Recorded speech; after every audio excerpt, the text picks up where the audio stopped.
Oh, people are here. Hi, Yeah. Pam and Donna, Alice. I think we'll give it a couple more minutes and see if any others show up. And it's 7 minutes after 2 already. And everybody, this is going to be an open chat, so you are welcome to unmute yourselves. And even if you don't have your audio or your video on, rather, that's okay. But you're more than welcome to join into the conversation and ask questions. And Ruth, do we have any kind of an agenda, or are we just going to do open questions and chit chat? I think open questions and chit chat, and I have the list of topics that I sent you that we can touch on. Perfect. I had to go find them, and while I was finding them, I was thinking, oh God, did I even send you a link to get in here? I've actually registered. I couldn't find a link. I had to send myself a confirmation, like a confirmation test email to get the link. I am wondering if I received your list of topics. I did not. Oh, no? No. Okay. Well, I have been having email issues for the last, I would say, week. Where's the chat button here? I'll put them in the chat, and then everybody can know what the list of topics is. I think the internet is just a little bit overloaded right now. I know a lot of services are having major issues. And in fact, did you see the warning on Zoom?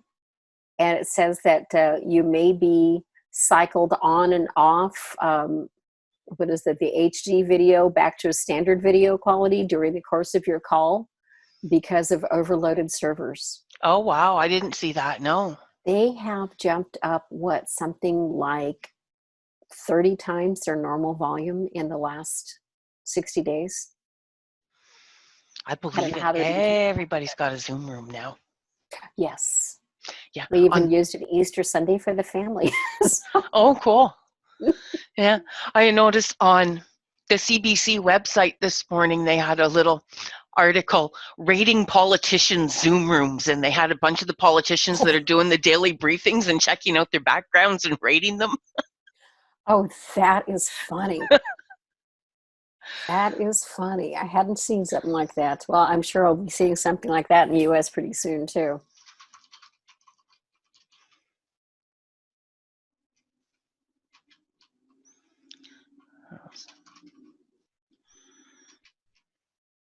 Yeah, I have decided that I am going to seriously get into doing the activity book thing. I think those are probably one of the more promising things looking forward. I mean, if we take the current situation out anywhere from, 90 to 180 days, I mean, let's be realistic. It's going to be a while before school goes back to normal, before you're comfortable letting your kids out, to go play with your normal friends. Everything that is considered a group activity is going to be pretty heavily restricted, and it's going to be a while. And if we have that second wave that they are talking about that could hit August, September, these kinds of things, activities, are really going to be important. Activity books from almost any age bracket, whether it's, the kindergarten kids on up to us over 55 crowd. My husband and I are big readers, and we were just commenting today, we used to go to the library once a week. Am I comfortable having a hardbound book right now that who knows how many other people have handled? No. Nope. And so digital activity books of any kind for any age bracket, whether it's word games, printable games, whatever, I think those are going to be a hot topic over not just between now and the so-called end of the quarantine. I think it's going to be a hot topic going on for the next few months. I think one of the things, if there is a positive to come out of all of this, just talking about our own experience, my oldest stepson has 3 boys, twins that are 14, and his oldest is 17, going into his senior year in high school.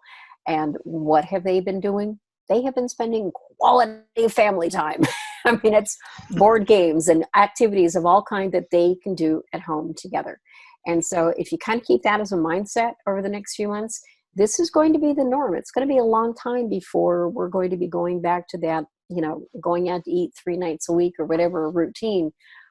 This is going to be more the norm than the exception in the coming months. And it's not going to go away overnight. I think this is a huge marketplace opportunity. You mentioned graduation, not to ruin anything, but I have a senior who, there's not going to be any graduation now because of all this.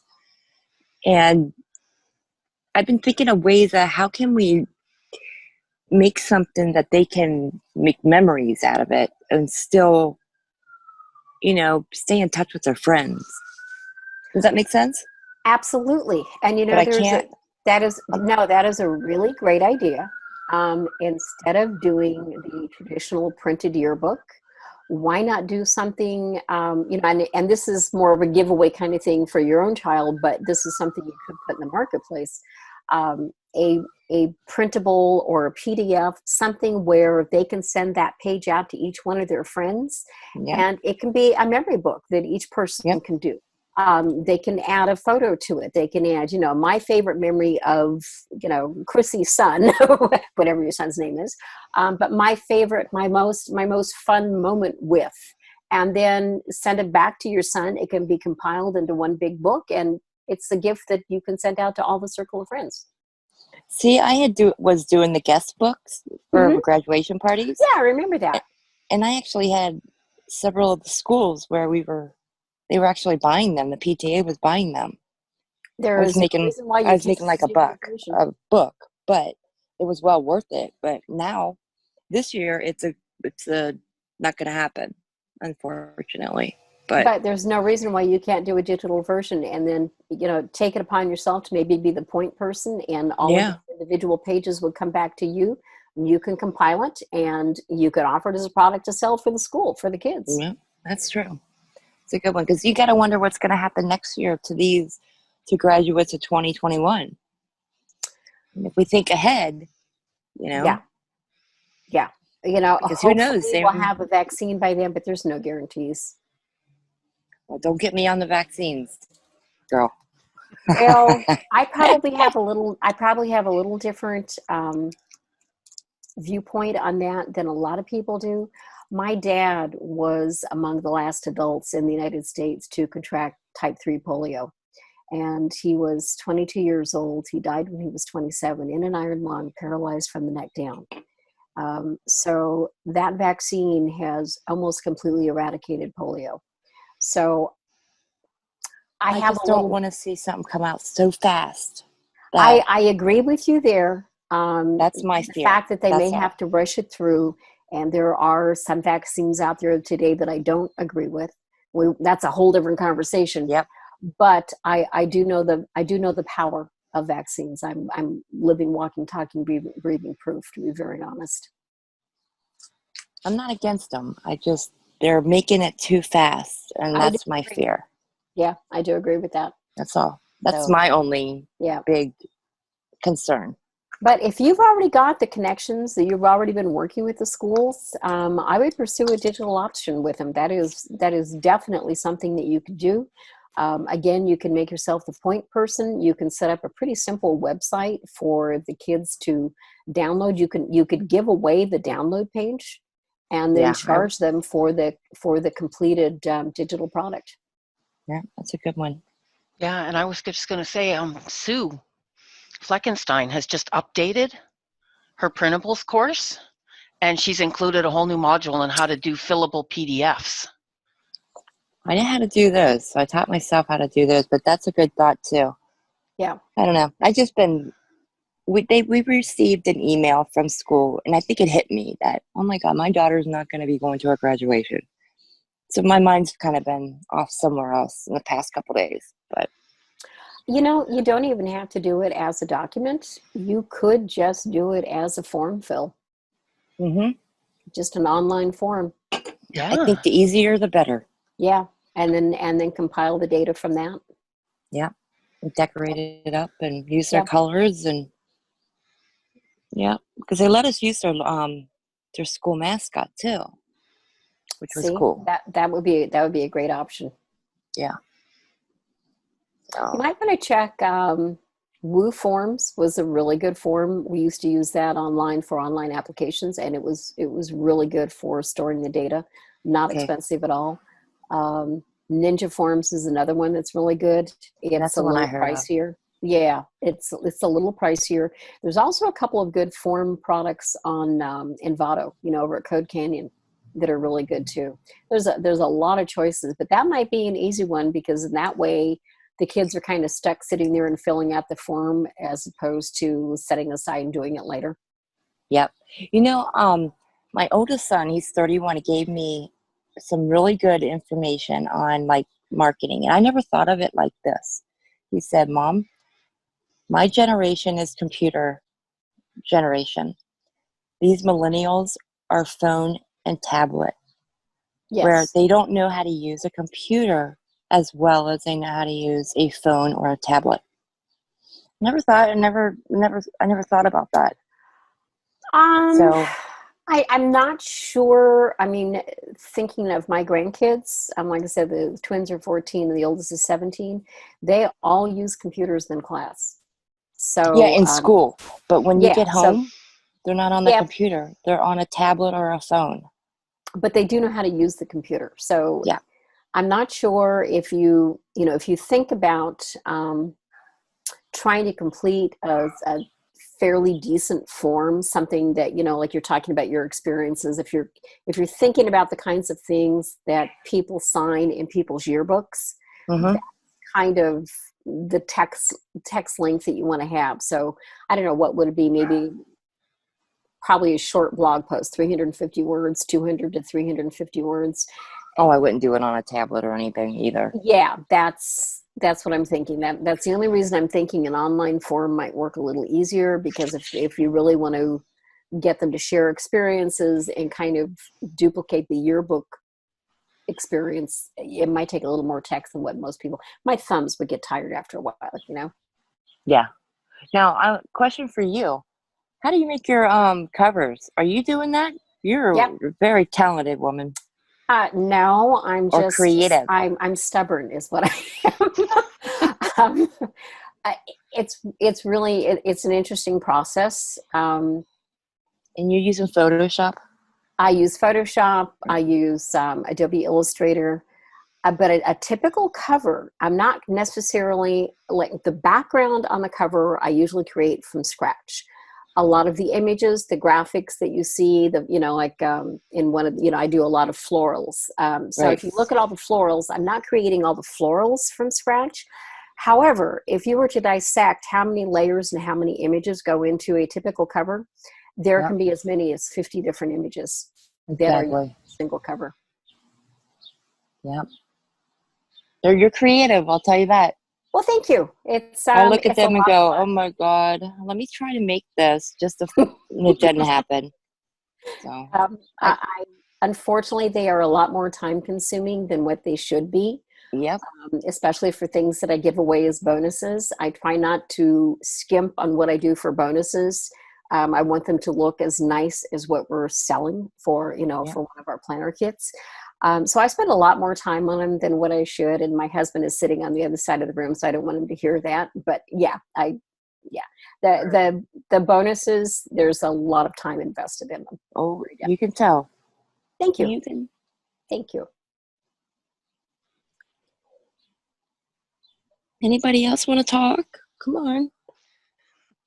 Yes, this is a full-blown chat, so take yourselves off of mute so everybody's allowed to chime in. Yeah, in the chat, Fran is saying that you give amazing bonuses, and Thank you. Evelyn says they are the best. Awesome. Thank you so much. I should open up the chat window, shouldn't I? There we go. Hey, you ready? Yeah. Thank you so much. I do appreciate it. And I see we've got some topics on here: giveaway and bundle sales for list building. Bonuses. Fran, you didn't miss too much. We were just chatting with each other and saying hi and catching up. So no big deal. And by the way, hi, glad you made it. And I remembered to start the recording today, so. Good. I saw that.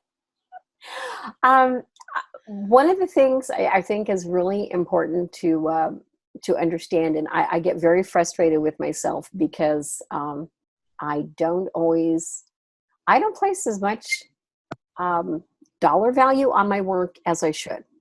And my husband is always beating me about the head and shoulders and saying, charge more, charge more. And that is probably the toughest thing to get over when you're creating your own products, is to kind of get out of your own way. One of the biggest things that has been a change for my business was getting involved with bundle sales. Ruth, I think you were the very first one that I did, and with giveaway events, and creating unique products for every event that I get into. And because it you're really good at that. Difference. It makes a huge difference. And giving away bonuses, we try. You'll probably notice we don't promote maybe as many products as a lot of people do. There's two reasons for that. Number one, I try to buy every product that I promote, which gets a little pricey. But number two, I also try to give, and you just saw one of my girls walk in the background there. I have 3 rescue kitties, and they will be wandering in and out. And a rescue husband, so he'll be wandering in and out too. But the biggest thing is matching the bonuses to the product that you're promoting. If you give an irrelevant product away as a bonus, it's not going to increase your sales any. And so that is it's a time constraint because I'm really picky about my products. I'm really picky about my bonuses. And so I can only do so much. There's only like 27 hours in a day, I think. And 12 days a week, right? So I try really hard to match the bonuses, and that's one of the reasons we don't promote as many products as maybe we could. But we do. I'm glad everybody likes the bonuses because that is something that we've really tried hard. And I will tell you, giving away good bonuses really does help. It really does increase your sales. Getting in bundle events, I tell you what, and again, I keep talking about Ruthie's events. She runs one of the very best managed events, and I probably get the best response out of any event that I do. And we do probably one every other month right now. But if you can get into events, put them on your calendar, find out when the next one is going to be, put it on your calendar and plan for it. Make it a priority, because those are really the best ways to build your business. Now, when you say you give unique, which is good, because if you notice, like January, February, March of this year, when everybody was sticking out their bundles, there was one bundle that had every product that was in all the other products. And it's like, I didn't buy it because I already had everything that was in it. Yeah. So, and I wish people understood that. Yeah. That is really, really tough. We try very hard to do a unique. Now, when I say unique, some of the components of the planner itself, the page templates might be the same. We might have used them in another product, but we do a whole complete new design. So you're not going to see the same design across 3 or 4 different bundles. And I will admit that's something that I learned over the last few months. And there's a lot of people talking about pivoting right now, being able to change quickly because of what's going on in the quote unquote uncertain times. I got to tell you something, uncertain times, we're all self-employed. That's uncertain times, no matter how smooth everything else is going. So as an entrepreneur, the best thing that you can do is constantly be learning and constantly be pivoting. The marketplace changes. And Ruth and I have talked about this, about not just focusing on the low content, zero content space, right, Ruth? Mm-hmm. And I know that you're doing more in your blogging space and everything now. Well, eventually I will if I ever get caught up on all the things I'm behind on. Oh, yeah, I totally understand that. Yeah. But and one of the things I was going to say is about our bundles is we put it right on the application form. You cannot submit a product that's recently been included in another bundle or giveaway. Yeah. Because, and I think I know the one you're talking about, Chrissy, because I bought it. Yeah, I don't want to mention her name because I adore her. But I wish she would have saw it before she sent it out. So yeah, she's well known within our, I call it our little group. But Why not give her the benefit of the doubt, because it's the first time she's ever done. Yep, Like exactly. Ruth has done a few, and I know, Melody, you've been in several because I've Yes. looked at them when you do it. But if it's the same person I'm thinking of, it was her first one. And Yep, I think exactly. that's always got to be hard. So she should at least get kudos for, because I know that's the problem with me. I finally entered a competition, believe it or not, and put in one of my pieces of art, but it's really hard to do that first one. Yep, Oh, I it agree. is. And it takes a lot of work. I mean, my hat's off to Ruth and everybody else that does these bundles, because just coordinating everything and making sure that all the sales pages work, and all the coupons and everything, it's a nightmare. So I mean, I really I applaud anybody. As you notice, I have not jumped out there and done one. So I applaud. Now, I let Ruth and others do that hard work, Yep. and I'll just jump in, and I'm happy to create the planners for it.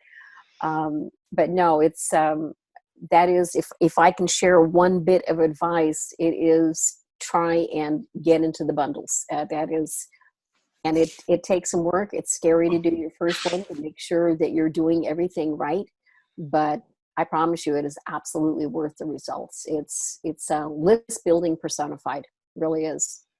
It is, and it's the best way to build relationships.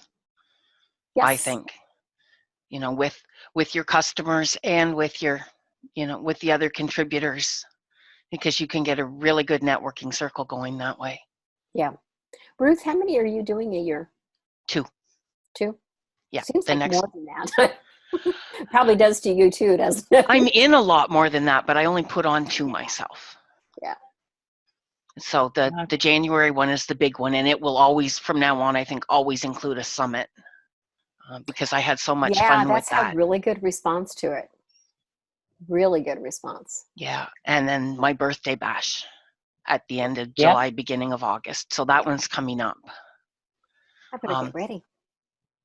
Yeah, hopefully. I'm just waiting on Val to get the submission page done, and then I'll start sending it out to everybody. Boy, she's awesome. Oh, she is. I was just going to say, I did the very first one I did by myself, and it was just a total spur of the moment thing. I had been in one and decided, well, it was one of Angela Wills's bundles. Mm-hmm. And I decided, well, if Angela can do it, I can do it. And so like in 2 weeks, I put that whole thing together, the first one. Oh my God, did you really? Yeah. And I tore my hair out. By the end of it, I was in tears, and my son was afraid I was going to have another heart attack because I had used Kartra, and we had all kinds of problems with people couldn't get in, and it was taking people's emails, and it was horrible. And I said, never again unless somebody else does it. And he was quite against. He doesn't get the whole outsourcing thing. Yeah. And he doesn't get affiliate marketing either. He's just like, why do you want to give these people half? Oh my God. Like that's a whole nother conversation we can get into about affiliate marketing. But I finally said to him, I said, look, you like the money that comes in from these bundle sales. I said, I'm not doing it. I'm hiring somebody. And I hired Val for the second one. And I will never run another bundle sale without her. She is uber organized, fantastically responsive. I've come across her, on other bundle. I don't know how many bundles she's managing these days, but it seems like she's the manager for almost everybody. And she just does a fantastic job. She's certainly more organized than I am. Yeah, and she's fun. Yeah, she is. Yeah, Fran Val Selby. She is fun. I love getting on Zoom or on Skype with her, and she's just. I was so looking forward to meeting her in Florida last week, but oh well. Yeah. Yes, Fran. Yes, we can all use those 3 extra days. That was always my quote when I was in the corporate world for many, many years. I was always trying to figure out when they cut the day back to only 27 hours and only 8 days a week, because I just never seemed to have enough time. And I've been self-employed now since 1990, and I can guarantee you that I work shorter hours in the corporate world. Unfortunately, anybody who thinks that being self-employed, as I always tell everybody, I have got the worst boss in the world. She's just a total bitch. So, and it's me. So, she's a slave driver, no two ways about it. So, one of the things I wanted to ask everybody about, how many are selling on Etsy right now? Don't all raise your hands at once. Not me. Okay, Donna is. I'm not there yet. I have a store, but I haven't added anything to it since Christmas. Ruth, that's the problem right there. Yeah. My husband has a store on eBay. He's got a store on Etsy. He adds products. I mean, he's more in the tangible product, physical products. I've got great products. We'll sell a few over there. Do I have a whole store full of my products? No. And it's because I spend most of my time creating products, selling products directly. And it's frustrating. It's a great marketplace. And especially if you're getting into the digital planners, that's really the hot place to sell them, because you can't sell the digital planners on Amazon. So Etsy is really the marketplace. So if anybody is planning on getting into the digital planner space, that's really, we all need to ramp up our Etsy game a lot. I haven't even touched the digital market yet, or looked at any of it. Because then I get my hands in too many pots and I don't finish anything. Well, we've got our first, and I have put off, we discussed this on the last call. We have our first digital planners probably coming out next week. My concern is that the people who are selling the courses right now on how to do digital planners and making it sound like it is such a great, easy way to make big money. The bottom line is it's very easy to break the templates. And that's because they've got so many links. It is, in fact, we're actually, our format right now is that we have what we call planner toolkits or workbook toolkits. And then we have design kits within each toolkit. So, we've got like a 2020 basic family planner. And then inside of that one product, then we've got all these different design kits. So, and every design kit gives you the options to mix and match the covers and the interior backgrounds and the title banners. So there's generally 3 of each of those designs, and you can mix and match and come up with 9 or more totally different designs so that you can sell them on Amazon. Well, with the new format for the digital planners, it's basically going to be, every kit is going to have just one design, because you're going to be selling them on non-Amazon marketplaces where you're not going to have to worry about the duplicate content so much as you do on Amazon. And the reason we're only doing one design for every planner, and you'll be able to pick out different designs from each planner, but there's not going to be those multiple backgrounds and multiple covers, because just the very act of changing the background, if you don't understand how to work with master slides in either PowerPoint or Keynote, you're going to break the whole thing. Yep, and the last thing that we want to do is sell a product that my buyer is going to be able to break in 30 seconds or less. That's not a good business model.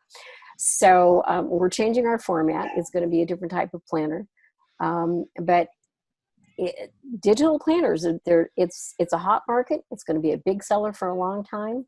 But know walking into it that it's not the same as working with a Word document. There's more moving parts to it, and it's a different product altogether. It really is. But if you've got an Etsy store now, start getting prepared for it, because the digital planners are definitely going to be one of the big hot sellers in the coming couple of years. What are you using to make yours? I'm a Mac person. So primarily it's going to be working with Keynote, and we're going to be delivering the product in probably Keynote, iCloud Keynote, which is a PC product, PowerPoint, and then a finished product, which will be the PDF with the background and the PDF without the background. Because the bottom line is, what you're actually delivering to the end consumer is not going to be a Keynote or a PowerPoint. It's going to be that finished PDF product. So that's what they're downloading when they buy a digital planner at Etsy. So, there's some things that you can change on the digital planners, but by and large, most of my customers, unless they really know what they're doing, they're really better off just simply uploading the PDF to their Etsy store and focusing on the marketing as opposed to designing a new product. Let you do the work. Yes, exactly. I'll be your outsourcer. So. Yeah, Marie. Have you tried doing that in Affinity? Would it be easier in Affinity for the digital planners?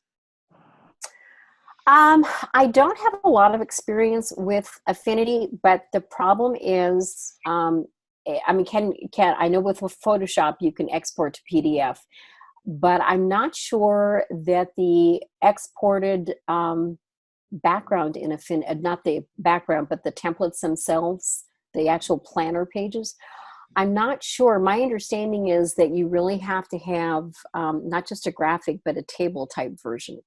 And I don't think in Affinity you can do that. You can download them as a PDF. But is it a workable PDF that is acceptable to GoodNotes? That's the big thing. Yes. Okay, then you should be able to. I only know this because I was working with Rachel Youngston. Yeah. And we were talking, and she was waving her, not knowing what to go with. I told her, if you have that magic wand with Photoshop, stick with it, because Affinity doesn't. But she asked that question, and we looked it up, and we got an answer. So that's interesting. Affinity is an awesome program. It is. It's just that some of us have been using Photoshop for years. I've got so many plugins and tools and overlays that are all Photoshop that it would be, it'd be like me switching from a Mac to a PC. It ain't gonna happen at this point. I'm on a Mac, and Affinity is on the Mac too. It is, but I've got a lot of plugins and overlays, extra tools, add-ons for Photoshop that I can't use in Affinity, unfortunately. But did you try? Because I researched that before buying, and I have a friend who's an actual professional graphic artist who's working with the Creative Suite normally, and she grabbed Affinity, and I researched if we could use the plugins and the brushes and everything else, and most of them, so far for what I've checked, most of them you can use them with Affinity. Yeah, you can use most of them, but I also use Adobe Illustrator a lot. So I wouldn't save anything by switching because I still have to pay for Illustrator. Yeah. I was wondering, Chrissy, you said you tried it. Did you use Designer or Publisher or both?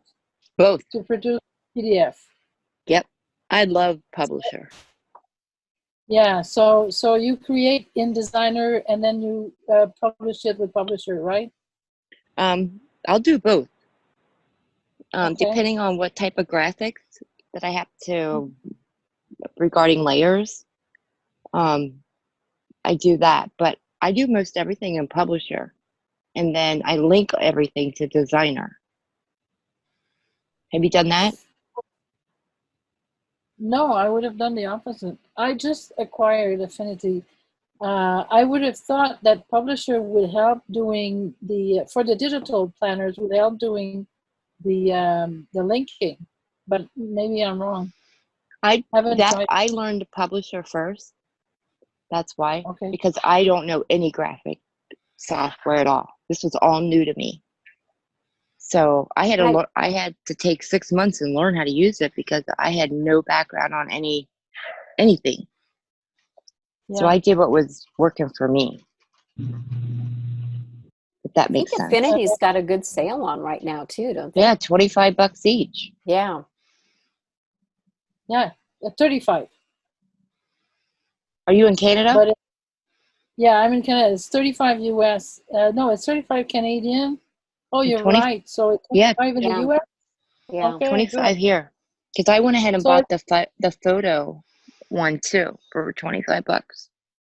But it's a no-brainer. I mean, it's $100 and you have it for life. Yeah. And as opposed to Photoshop, costs a fortune, and you're not left with anything if you stop paying. Yep. Very I would have done true. Photoshop because everybody teaches that, but I looked at the long-term cost, and that's why I didn't. Yeah. Plus, How do you get I found around the background magic wand though? Oh God, I can't explain it, but you use the selection tool, and Yeah. it's no, your wand is so much better. Yeah, So I'm unfortunately, hoping they knowing fix how that. I design and how much I use the wand, that would be a critical Yep. piece for me. I'm Yeah. hoping they're talking about making it more like Photoshop. I So, wonder why they don't but have that. That's such a basic tool. yeah, I mean, when you put in Photoshop Magic Wand for Affinity, I mean, hundreds of questions pop up. So why don't you go ahead and fix it now? Yeah. No, it's a little maybe process. It's a few steps, but yeah, it doesn't In work like case you're wondering what we're talking about, in Photoshop, there's a magic wand that lets you basically eliminate the entire background behind a graphic, and it's not available in Affinity. And it's like, that's like one of my main tools. When exactly. after I merge all these different graphics, 50 graphics together, then you hit the background tool and you get rid of everything, and then I add in the new background that I just created. And so that, as stupid as that sounds, that would be a deal killer for me. Yeah. Now that I know how powerful that wand is, Yeah. probably has to do with proprietary It might. software. Yeah.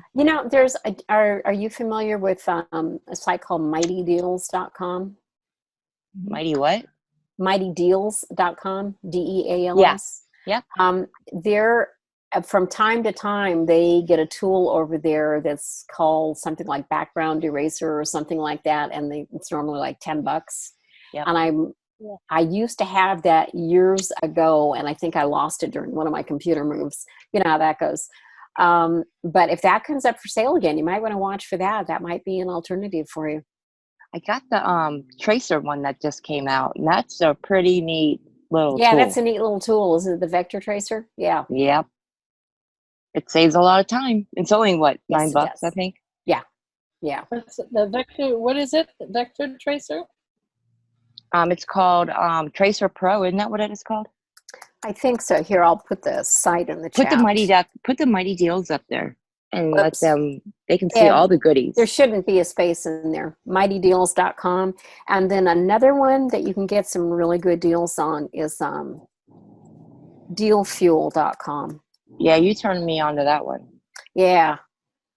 And these days there's also Inky Deals. What was that? Inky Deals. I'll type it in. Oh, I missed that one.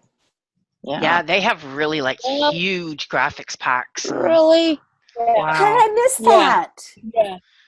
Thank you, girl. Inky Deals. Yeah. Nice. No, I don't think I've ever been on that one. Yeah, I've bought a few things there. Ooh, cool. Can you all hear me? Yep. Can you? Oh, finally. Sorry, my audio has been messed up. But I don't know. Creative Fabrica is another one. I love it. I don't know yeah, and I actually have a question about that. So they have things on Creative Fabrica that come with full POD rights, right? Yes. So if I put it on a product and I sell it on Etsy, that's fine. Is it still okay to put it on a product and then sell it as PLR? No. No. Okay. No. And I'm not sure, but I think I remember POD does not apply to digital publishing. Check it out. Well, POD Creative Fabrica actually has two. Yeah. Okay. I mean, Creative Fabrica has like two different for digital and for not digital, but correct. Yeah. Exactly. Yeah, and you watch it because even the POD is fine, is great for print, for actual printing, but you can't have you can't sell a digital version of it. But like here's where you get around that, and I've already had this discussion with Creative Fabrica. I already knew what you're going to say. Go on. If you are creating templates, and if the original product, this is one of the reasons we use anywhere from 30 to 50 different images from different creators when we create our products. You cannot use the product, and this is pretty much straight across the board, other than those that are specifically listed for print on demand. You cannot use the product in its unaltered state. So you cannot create a product that would compete in any way, shape, or form with the original product. And if you are creating templates, then basically it has to be, like what I said we do. We merge 30 to 50 images together to come up with a completely new image. We also, that's one of the reasons a lot of people ask us why we don't do the PSD versions of our covers, because you cannot sell the layered version that would allow any portion of that to be extracted and used on its own product. So a lot of it is just, go ahead. But to me, the whole point of paying for the POD license is to exactly that, not have to alter or mix the product when you like it as is. And you can do that with a POD license only on printed material or like on t-shirts and stuff, but you cannot, the POD license stops, right, it is strictly print on demand, refers to physical products. Yeah, exactly. Right. You cannot have those that's what I meant. So if I was doing a planner on, I don't know, like cat or something, and I downloaded a bunch of different things from Creative Fabrica and I mixed them all around and I put them in a different theme so that, it's not going to compete exactly with any of the originals, that's what you're saying I can use in PLR. Yes, and if you're doing a digital template like we do, then you cannot use the product exactly as you downloaded it from Creative Fabrica. Right. Now, the nice thing about Creative Fabrica is that they are one of the few, and we've got memberships at I don't know how many different content sites at this point, graphic sites, but they are one of the few that actually allows you to use their graphics in a template. Templates are actually part of the exclusions in probably 99% of the graphic sites out there. And Fabrica is one of the few that does allow you to use the graphics in templates. So that's why a lot of us use Creative Graphica. And it's kind of interesting too. A lot of the websites like Creative Market, who give away free products, on every Friday or Monday or whatever. Very few of those actually have any commercial license whatsoever included with it. Most are personal. Exactly. That's how they get you. Yeah. You get it, and then you can't use it. I don't even bother. Yeah, I just go to Creative Fabrica now. That's originally where I go, and that's where I Design bundles is good too. Yes. Yeah, actually. Yeah. Yeah, they're another very good one. Donna, you said that you're selling printable art prints and journals and planners. That's awesome. That's awesome.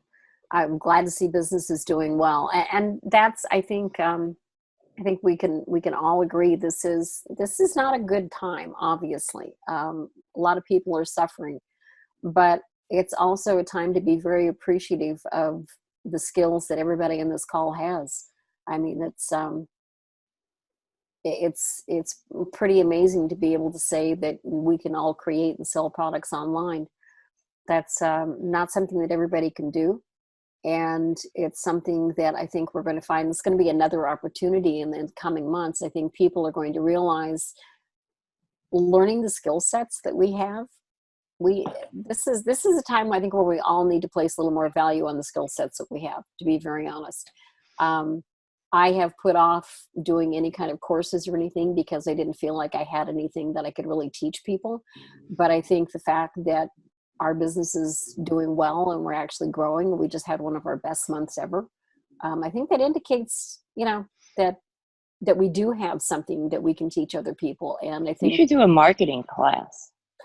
You would be good at that.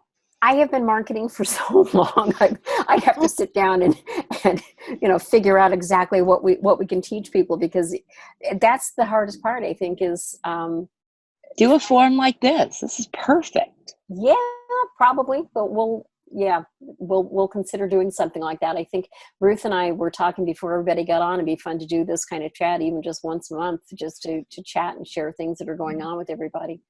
Well, I'm not trying to plug anything, but yes. Does everybody know who Rachel Youngston is? She teaches everybody how to use PLR. Yes, she's very good. I'm doing I think it's next Tuesday. I'm going to show people how to do Facebook ads for our POD. Oh, awesome. Nice. So if you guys are interested in learning, it's going to be a basic one, but it's enough that will get you guys to know how to hit your targets in your audience. I did it for 18 months, and I hate Facebook ads. They're boring, but I made good money out of doing it, and I learned a lot. And I love sharing what I know.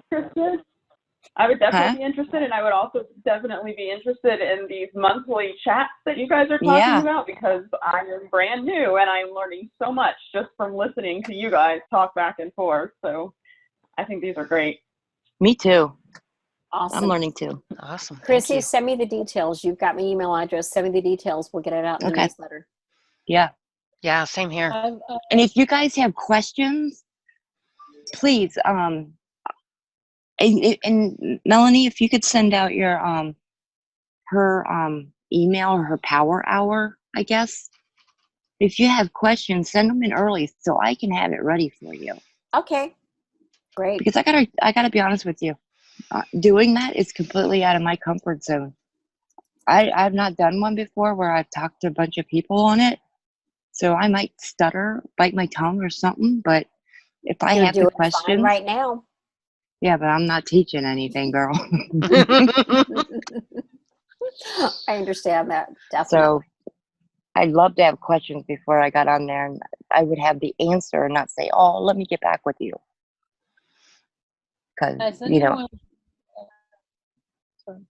Has anyone been at the bestseller summit that was last week? I did attend a couple of the sessions. That was really good. The one that Allison Ron did. Yes, I attended that one too. That was really good.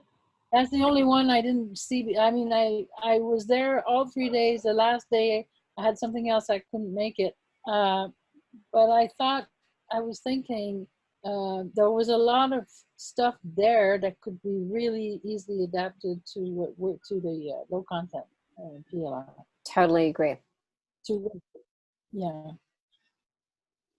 Totally agree. Yeah, I mean, because as a beginner, my biggest problem right now is the almighty email list, right? So, so I don't have a list to promote my stuff and all of that.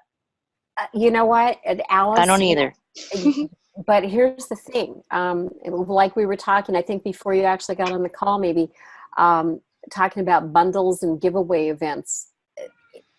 Do whatever you can to create a product, even if it's taking, products from anybody who's on this call and tweaking them, making them your own, creating new artwork, whatever you do, but create some kind of a product that you can get out there and find events. They're not always easy to find.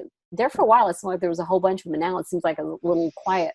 Yeah. But, events, I cannot stress enough how important these giveaway and bundle sale events are to get yourself out there and to start building your mailing list. I literally took my mailing list from, I would say, it seemed like I was stuck at like 350 because all I had been doing was launching on Warrior Plus. And because of my other business, I wasn't doing it consistently. And I admit I was the worst at emailing. And so, I had a list of like 350 people for like a year, maybe 18 months, which meant I really didn't have a business. And then I started getting into the events. And I would say probably in 6 months or less, that 350 seed list blossomed into, we're right around 3,500 right now. Wow. And yeah, which you started seeing some real response. The nicest thing when your list grows, the smaller your list is, usually the more niche focused it is. And so it makes it very difficult to market to your list, to promote products to your list, because you've got such a tightly packed little niche that you're talking to. When you start getting into broader events, your list starts growing and their interests start growing. And so literally every newsletter you send out, you're not going to get out of, 3,500 people, you're not going to get 1,000 sales. You might only get 3 or 4. But what starts happening is you're getting consistent sales every single day. And so the more your list grows, the more you see consistent revenue coming in every day. And you know what happens? Your mindset changes. That's the biggest thing. When you start seeing consistent sales come in, you go, oh my gosh, I have a business. This is really cool. This is fun. This works. That's exactly it. This works. And, you know, I don't care what anybody says, making money is the name of the game. You're trying to support yourself. Yeah. I don't care what's going on in the outside world. Yes, we're having a pandemic crisis right now, but everybody on this call still has bills to pay. We still need to put food on the table. You have a right to still continue to run your business and to market yourself and your products. And that's a mindset thing too. That is totally a mindset thing. It's getting over feeling guilty because some people are out of work. Some people are doing fantastic right now. That's, you know, it's not my fault that some people are in situations that are worse than mine. It's not my fault that some people are in situations that are better than mine. All I can do right now is take care of myself and my family and do the best for us and our business. And it's just, you know, you have to get that mindset. But making money is fun. It's a game. And when you look at it as being a game and you want to win, things change. So if you put a product into a bundle sale like that, how many other products would you suggest you already have ready? You know, because if people find your name and then they want to go see more, you know, how big a store or whatever do you need? You don't. That's a great question. Okay. Yeah. Yeah, you don't. And I can tell you from my first bundle, there were 4 or 5 people in there. That bundle launched their businesses. Yes. They had nothing else. It was their very first product, and I let them in because they were friends and I didn't have a whole lot of people. And like I said, I put it together in 2 weeks. And so just about anybody who said, you know, I've got a product, can I come in? I said yes. And I helped, I think, 4 or 5 people launch their businesses with that bundle. Yeah. Okay. Good to know. See, here's the thing. Once you have a list, you may only have one product to start with, but you've got a lot of friends. You've got a lot of people that you're following right now. You've got a lot of people who have products. So now you become an affiliate marketer selling Ruth's products and my products and Fran's products and everybody else's products. And in the meantime, in the background, Alice is creating more products for her too. So that's what you need to do. Just get yourself out there. It's just perfectionism is what kills most of us to start with. Oh my God. We've all struggled with that. I can't send this out because it's not perfect yet. It doesn't have to be perfect. If that's the one thing I've learned, I'll give everybody in this call the biggest piece of advice. I spent almost 30 years in payment processing, very technology driven businesses. Okay.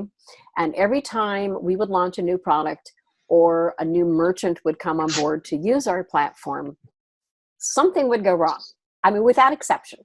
And so if you just accept the fact that no matter how hard you try, there's going to be something that's going to go wrong, and just expect it to happen, wait for it to happen, and that way you're going to be ready when it happens.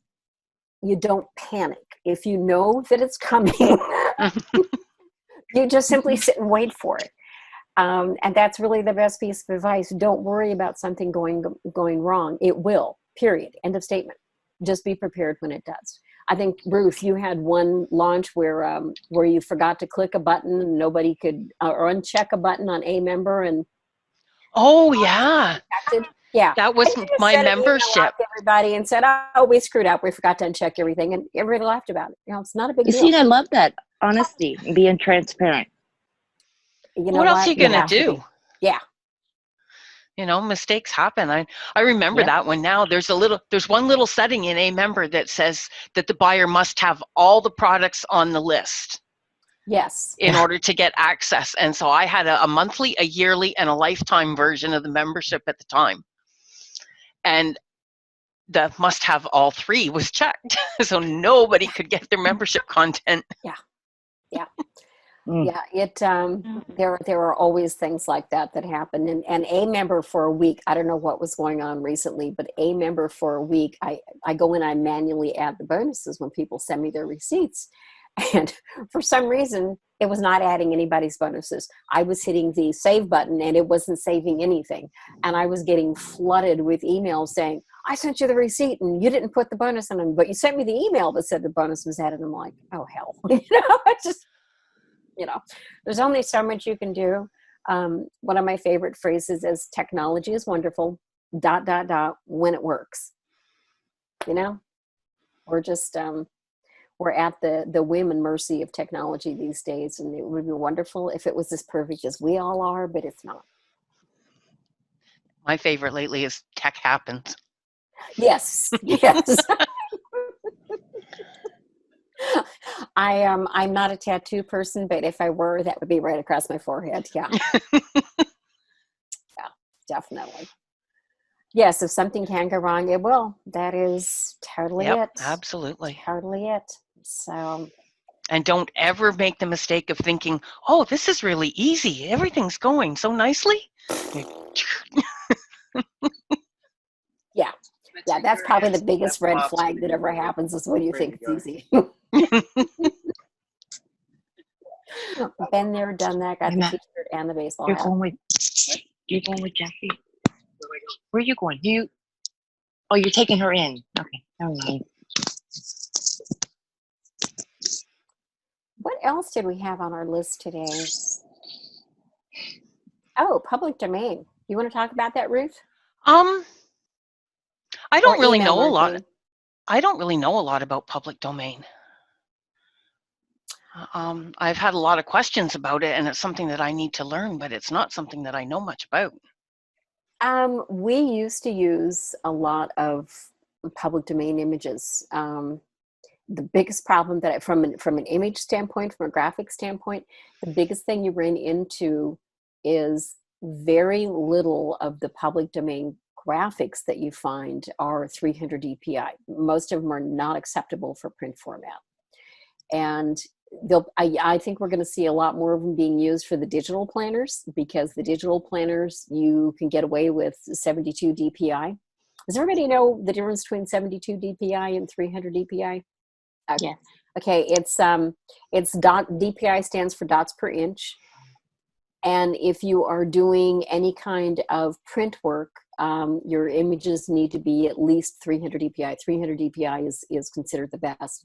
72 dpi is what you normally use for online images because it's a smaller image, and so it doesn't slow down your web pages as much. But for print work, like for our covers and stuff that we're doing for, potentially for print, for Amazon, for printables, we definitely do those all at 300 dpi. So the problem, Have you been using a Gutenberg project and Internet Archive? Only to some extent. I used to, probably a year and a half or so ago, we did a lot more on the public domain side of images. But again, it came down to an issue of trying to get the quality print that we needed for some of them. Where you can use them is in the backgrounds of prints, we do a lot with kind of collage type effects, where you're using old documents, old maps, that kind of thing in the background, where we scale it back. So we're maybe using the image at 50 to 70% in the background. And so there, the DPI doesn't matter as much, and you can get some really cool, like architectural renderings and pattern renderings. Those are really neat from the public domain archives. Those are really cool. So it just really kind of depends on what you're using it for. Yeah, and I had that concern. I've learned recently, because I've been using Gutenberg for a long time. But I realized recently, when you go there and you look at the series of files, there is one zip that is everything in it, and very often the images in there are a lot larger, and they're either 300 dpi or very, very, so you can reduce them and still get a good 300 dpi. Yes.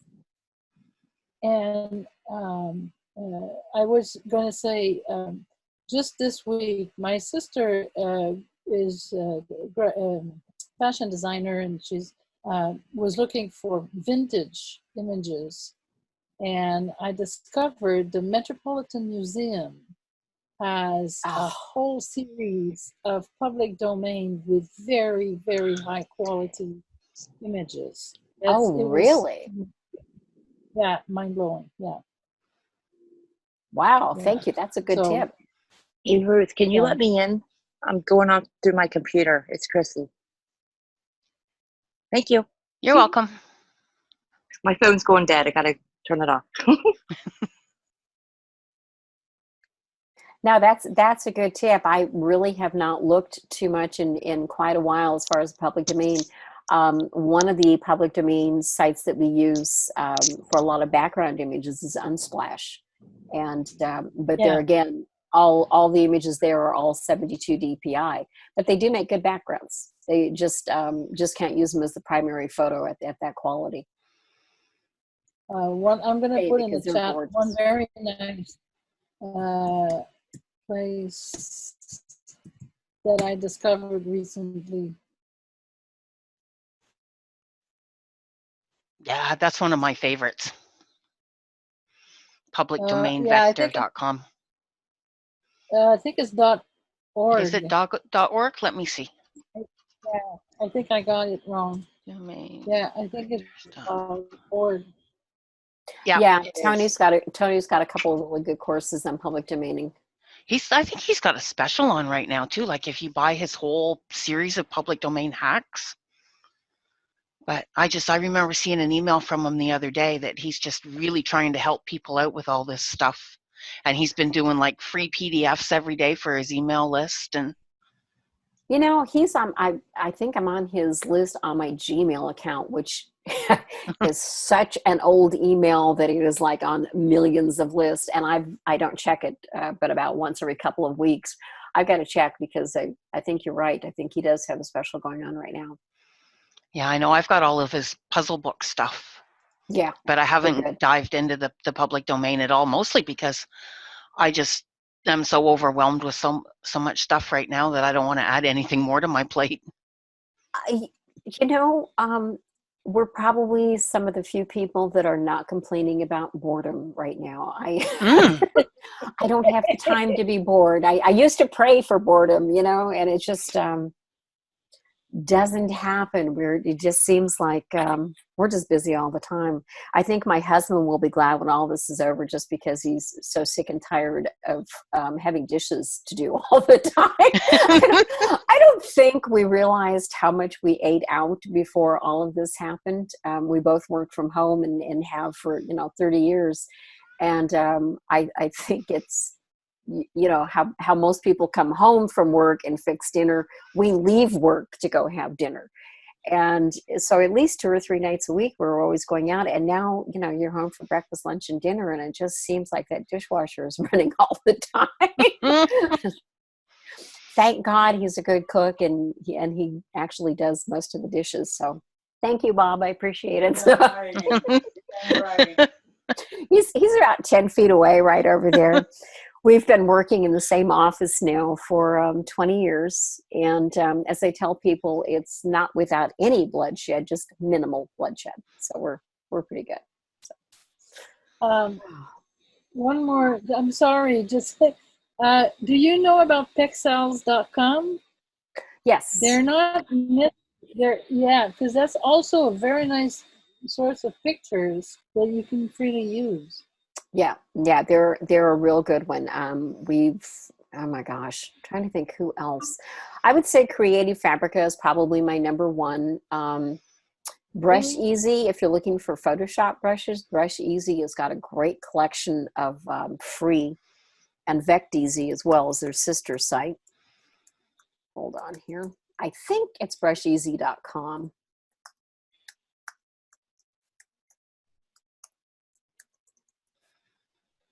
And Vect Easy, I think those are the 2 sites. But Brush Easy has got a lot of free, pretty much public domain, free use, free commercial use brushes. Really nice Some kind of strange ones, but a lot of really nice ones if you're doing backgrounds and things for your covers. A lot of very generic brushes. And if you can use Photoshop brushes on Affinity, you should be able to use those too. Okay, but Pexels is not brushes, it's picture. It's actually photographs, just like Unsplash. Right. Okay, I was wondering. Okay.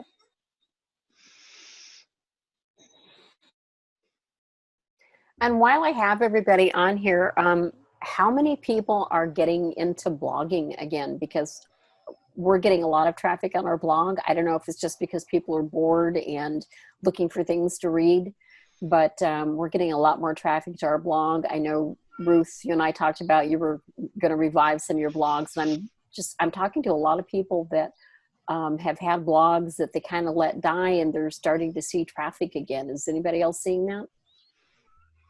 Yeah, I have one that I haven't touched in 2 or 3 years now, ever since I got into the low content stuff, but it's got a couple of little like $7 reports on it that I sell on Zaxa, and I'm getting sales all the time.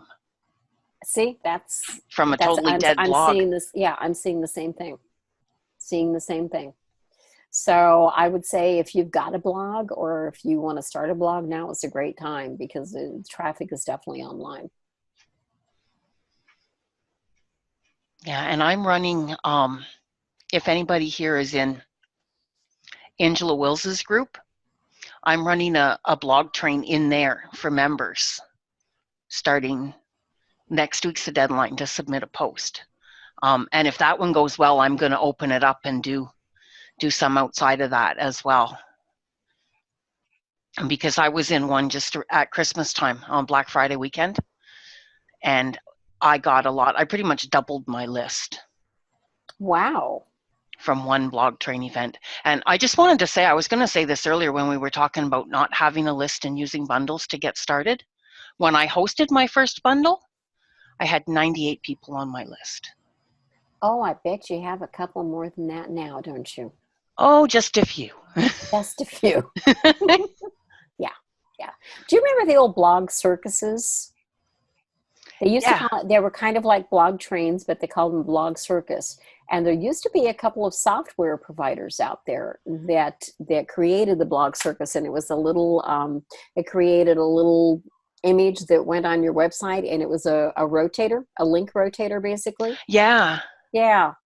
I have not seen those in years, but those used to work really, really well. So they did. I used to be in a couple of those when I had my photography blog. Yeah, I had one of the first women's communities online called Women's Net, which is still out there. I sold it probably 2008, I think it was. And we did blog circuses all the time, and great way to grow your list.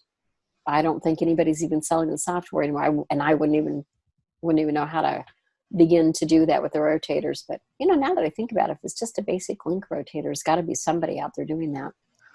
There's got to be. What we did for the Christmas one was we did a PDF, and everybody submitted their information, and Di Hauser put everything in a PDF, and you give the PDF away to your list, and then they can go through and go around and read everybody's post to pick up the opt-in gifts, whatever they want to do.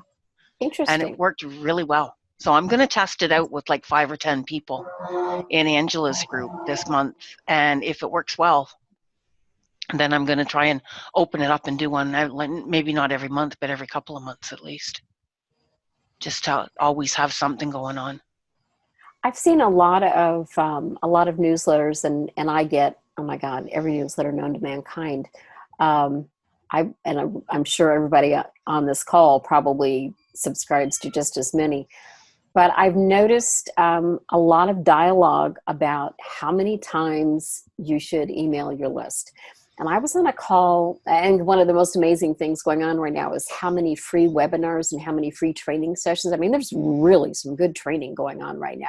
Everybody's trying to drive traffic. A lot of people are doing it really to help people because they really are giving away some good content.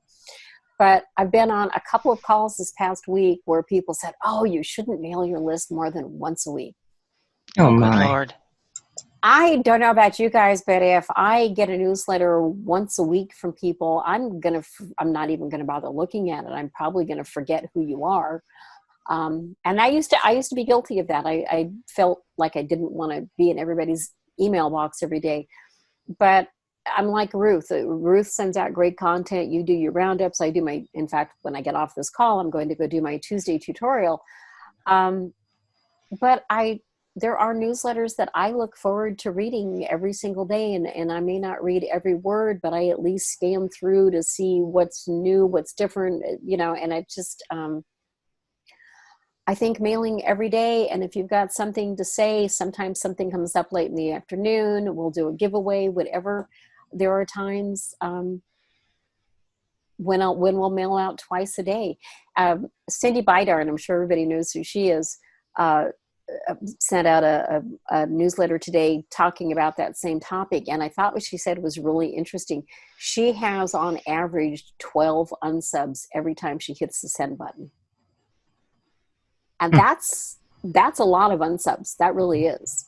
I don't know what the size of her list is, but still 12 unsubs for every newsletter means you've got to constantly be growing your list. And that is the downside of what we're all doing. You do have to constantly be growing your list. So you're always in marketing mode. But I thought it was interesting.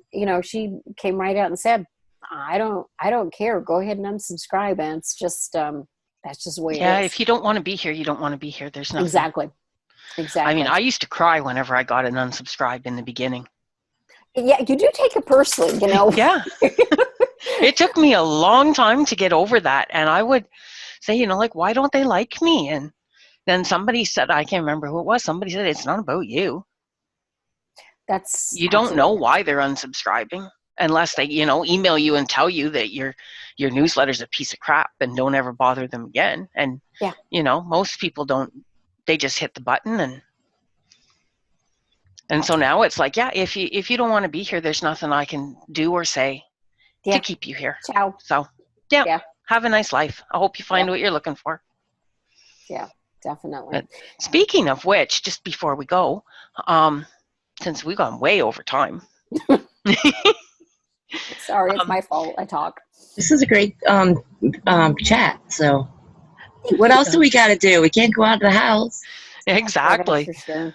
What was I going to say now? Oh, I'm going to start a new series, I think, starting tomorrow, where I'm going to try and put the spotlight on my favorite PLR providers and do a few case studies on how I'm going to use their content and stuff. I sort of hinted at it today, and I'm still trying to figure out whether to do it in the emails or set up a secret group or what to do there. But I feel like I need to give you more in my emails right now than just daily roundups. So I like your newsletters. They're one of the ones that I read because you're a lot more patient than I am. You really go out and find, and update everything. And I had somebody say this to me, and I think somebody, maybe it was on our last call, somebody said that if it's too difficult to figure out how to promote a product, you're not going to bother with it. And somebody had promoted something from a pretty well-known name who has a very difficult to navigate affiliate platform. And they said, if I didn't like you so well, I wouldn't bother promoting your product because it's too much work. And unfortunately, I find a lot of, now I use Amember. I think you're using Amember now, which is pretty easy to go in and find your affiliate links. And I try to make sure that all of my products, there's a special area in there, where you can put the link in so the affiliates can find it easily. Sometimes I forget, unfortunately. I'm senile, I'm old. But that's okay. I email you. Where's the link? I know you do. Where's the link? I know. Thank God for Ruth. She keeps me on the straight and narrow. But the bottom line is it takes time to go through. Affiliate marketing takes work. It takes time to go through and review the product, to find the link, to make sure the link is correct, and, to test it. And, even sometimes after you test it, it still doesn't work. But Ruth, I actually admire the fact that you go to all that trouble to find all those products and all those updates. And you're so much more patient than I am on that. I shouldn't admit that, but yeah. I buy through Ruth's link because half the time she finds products to promote that I won't take the time to go find. So you're good. Somebody else said that the other day too, on a different call, that they wait for my roundups to come out before they send their email so they don't miss anything. I'm not that bad. I don't copy from you. It's a compliment. Well, yeah, I was just going to say, what do they say? Copying is the sincerest form of flattery. Yeah. Yeah. Well, I mean, and that's what it's there for, because I mean, in my former life, Marie does too. There you go. In my former life, I was a document acquisition specialist. That explains it. Yeah. So. Yeah. Yeah, I worked for 3 or 4 historians here, and for, if you're in Canada, you know, the Assembly of First Nations. Oh, wow. Yeah, as a research analyst, and so that's my thing, is going out and finding documents and finding cool stuff. I actually used to do payment processing for one of the entities, one of the licensing entities owned by the First Nations. Cool. Yeah. Yep. That is a small world, isn't it? Jeez. It really is. Yeah. Goodness. So I think I have probably chatted long enough. I think we covered just about everything. Yeah, I think we did, at least, you know, touched on everything a bit. And I will have more information on my blog and stuff on all of these topics at some point. I have so much, and I'll give you a little hint. A lot of it's going to be rewritten PLR, because that's... Ooh. Thank you, everybody, for being here. Let's do it again. Yes, absolutely. We'll figure out some dates Yeah, and thank you. to make the Ruth and Mel show a regular real event. thing, a regular thing. Yeah. Sounds good. Yeah, I'm not much of one for podcasts or things, but I like this format. I like where everybody can just dive in and have a conversation. So it's another way of just talking to people outside of our home. It's our version of the water cooler. Yeah. Yeah. And a lot more fun than being in a cubicle, isn't it? Oh, I'd love to go off on a water cooler.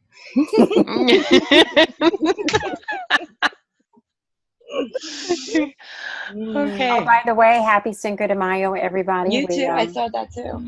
We're actually using DoorDash. We have a Chipotle meal being delivered this evening. The one treat that we're kind of giving ourselves, that kind of be kind to yourself right now. We are doing one meal a week that we have delivered by DoorDash. So our choice this week was Cinco de Mayo for Chipotle, because our local Mexican restaurants are terrible. So it's Chipotle night. So happy Cinco de Mayo. Come back to California if you want some good Mexican food. Oh, man, don't even say that. I swear. 20 years, I'm probably stuck here at this point. Grandkids and everything else. So probably not too far away. So. Yeah. Take care, everybody. Thank you ladies. again, Ruthie, for hosting us, and I will see everybody soon. Yeah. Bye. Thanks, everybody. Thank you. Bye. Bye.